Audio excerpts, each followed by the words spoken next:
नमस्कार दोस्तों, मेरी आज की इस कहानी का नाम है अफसूल। भाभी, मैंने तो पहले ही कहा था कि इस अभागी लड़के से अपने विनय की शादी मत करो।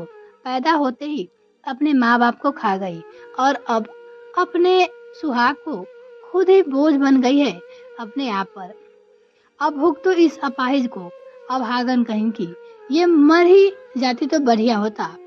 कंचन ने हॉस्पिटल की बेड पे पड़ी नीति को और देखकर मुंह बनाते हुए कहा, अपनी बहू के लिए यह सब सुनते ही ललिता देवी इतनी देवरानी कंचन पे फरक उठी।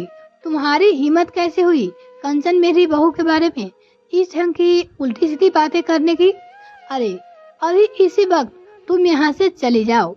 हाँ हाँ, जाती हूँ, मुझे भी कोई शौक नहीं है इस अभागन के आसपास खड़े रहने होने का। कहते हुए कंचन पैर पटकते हुए वहां से चली गई।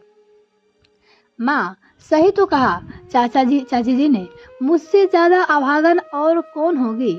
आज ना केवल मेरी जीत से विनय की जान गई है, बल्कि मैं भी अपाहिज बन गया हूँ, आप पे बोझ बन गई हूँ।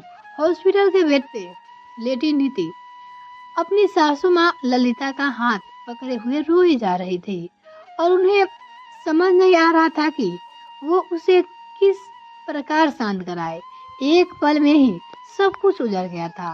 अब सब कुछ उन्हें ही संभालना था। बेटा भी चला गया, बहू भी अपाहिज हो गई। नीति बेटा, इस तरह नहीं रोते, यह सब तो किस्मत की बात है, इसमें किसी की कोई गलती नहीं है, सासू माँ ने ऐसे चुप कराते हुए कहा।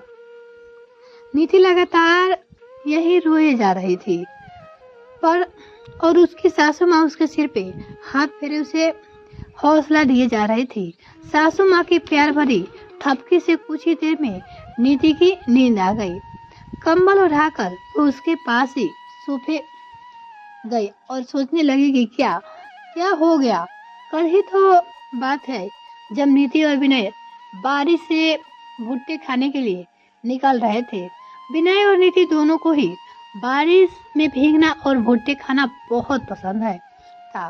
तब उन्होंने दोनों को कितना कहा था, बेटा तुम दोनों स्कूटी से मत जाओ, कैब कर लो, रात भर से बारिश होने के कारण सड़क पे बहुत फिसलन है, ऐसे में स्कूटी स्लिप कर जा सकती है। पर उन्होंने उनकी एक ना सुनी। कुछ नहीं होगा माँ, जो मजा स्कूटी बैठकर भीगते हुए भुट्टे खाने में है वो कैब में कहाँ है। नीति ने जिद करते हुए कहा था कि अच्छा ठीक है, चलो जाओ स्कूटी से, लेकिन ज्यादा तेज मत चलाना। पर वही हुआ जिसका उन्हें अंदेशा था। एक मोड़ पे फिसलन के कारण स्कूटी डिसबैलेंस हो गई। विनय और नीति दोनों उछलकर दूर जा गिरे। जब तक दोनों संभाल लेते हुए एक हाई स्पीड गाड़ी उन्हें कुचलती हुई निकल गई। उन आनन फानन में हॉस्पिटल में एडमिट कराया गया। विनय ने तो हॉस्पिटल पहुंचते ही दम तोड़ दिया, पर वही दूसरी ओर बुरी तरह से कुचल जाने के कारण नीति के दोनों पैर को काटना पड़ा, क्योंकि इन्फेक्शन कारण उसके पूरे शरीर में जहर फैलने का खतरा था। आज पूरे 24 घंटे बाद उसे होश आया था। अब ललिता जी कुछ समझ में नहीं आ रहा था कि वह क्या करे, बेटे की मौत का मातम मनाए या फिर बेटी समान बहू को संभाले। उसे कुछ भी समझ में नहीं आ रहा था। वो सोच ही रही थी। अभी वो सोच रही थी कि तभी डॉक्टर चंद्रा रूम में आई। ललिता जी, इस एक्सीडेंट से फिजिकली और इमोशनली दोनों ही तरीके से नीति बहुत कमजोर हो गई है, वो डॉक्टर आकर बोली। कई बार लोग इस तरह से आघात को बर्दाश्त नहीं कर पाते हैं और गलत कदम भी उठा लेते हैं। ऐसे में तो फैमिली सपोर्ट बहुत जरूरी है। अब आपको ही इसे संभालना है। डॉक्टर की इस बात को सुनते ही मानो ललिता जी को अपने सवालों का जवाब मिल गया। विनय तो जा चुका था, लेकिन अगर मैंने नीति को नहीं संभाला तो, और उसे कहीं कुछ ऐसा कर लिया तो, इसकी कल्पना तो ललिता जी कंपा उठी। वो सोचकर उन्हें वह दिन याद आ गया जब विनय ने उन्हें पहली बार नीति से मिलाया था। माँ, यह नीति है। बहुत प्यारी है। और तुम्हारे परिवार में कौन कौन है बेटा? ललिता जी ने नीति को दुलारते हुए पूछा था। माँ, नीति के परिवार में कोई नहीं है, यह अनाथ है, उसके बेटे ने जवाब दिया। विनय ने यह कहते ही तब उन्होंने विनय को डांटते हुए कहा था, आज के बाद कह दिया तो आगे से खबरदार, जो इसे अनाथ कहा, मैं हूं ना इसकी माँ। बस उसी दिन से वह नीति की माँ बन गई थी और नीति उनकी बेटी। उसके मम्मी पापा अपने नहीं थे। मैंने बेटी को तो खो दिया, बेटी को नहीं खो सकती। यह सोचते हुए उन्होंने डॉक्टर से कहा, डॉक्टर आप बेफिक्र रहे, मेरी नीति ऐसा कुछ नहीं करेगी। वह जिंदगी से हारने वालों में से नहीं है। उसकी आने वाली जिंदगी सबके लिए एक मिसाल बनेगी। यह मेरा वादा है आपसे। और फिर मैं तो हूं ना उसके साथ। इसके बाद तो सासू माँ साये की तरह निधि यानी अपनी बहू के साथ रहने लगी। उनके प्यार और देखभाल से निधि की तबीयत में तेजी से सुधार हो रहा था। कुछ दिन बाद उन्होंने निधि को सुधा चंद्रन की बायोग्राफी लाकर पढ़ने को लिए दी। मात्र 16 साल की उम्र में एक्सीडेंट में अपने पैर को खोने के बाद अपने हौसले से कृत्रिम पैर माने कि जो पैर होती है उसे लगाकर भारत में महारत हासिल कर लिया।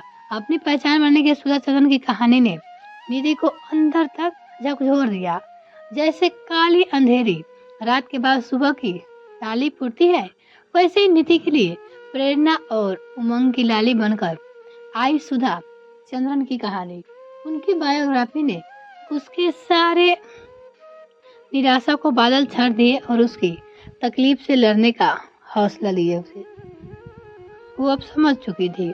दूसरे दिन जब सासू माँ उसके बालों में तेल लगा रही थी, तब उसने अपनी सास से पूछा, माँ क्या मैं भी सुधा जी की तरह जीत सकती हूँ? उसने पूछा, हाँ मेरी बच्ची, क्यों नहीं। हौसला और खुद पर विश्वास हो तो इंसान बड़ी से बड़ी जंग जीत सकता है।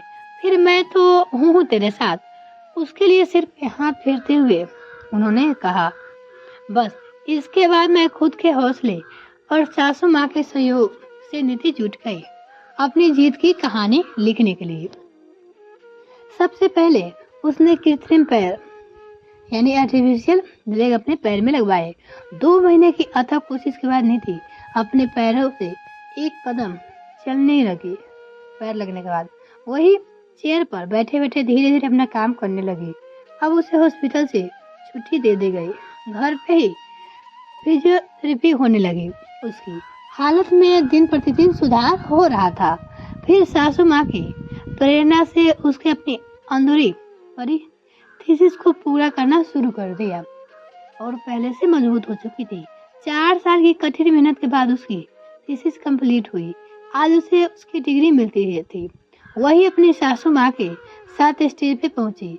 जब उसे उसकी डिग्री दी गई तो उसे यह कहते हुए कि आज मैं जो कुछ हुई हूँ अपनी सासू माँ की प्रेरणा और सहयोग से हूँ।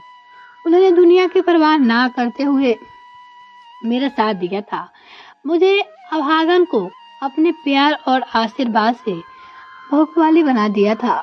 अपने बेटे की मौत के बाद उन्होंने जिस तरह अपने आप को और मुझे संभाला, वो अपने आप में एक मिसाल है। अपनी उस डिग्री को सासू माँ को समर्पित कर दिया। वो सारा श्रेय सासू माँ को दी।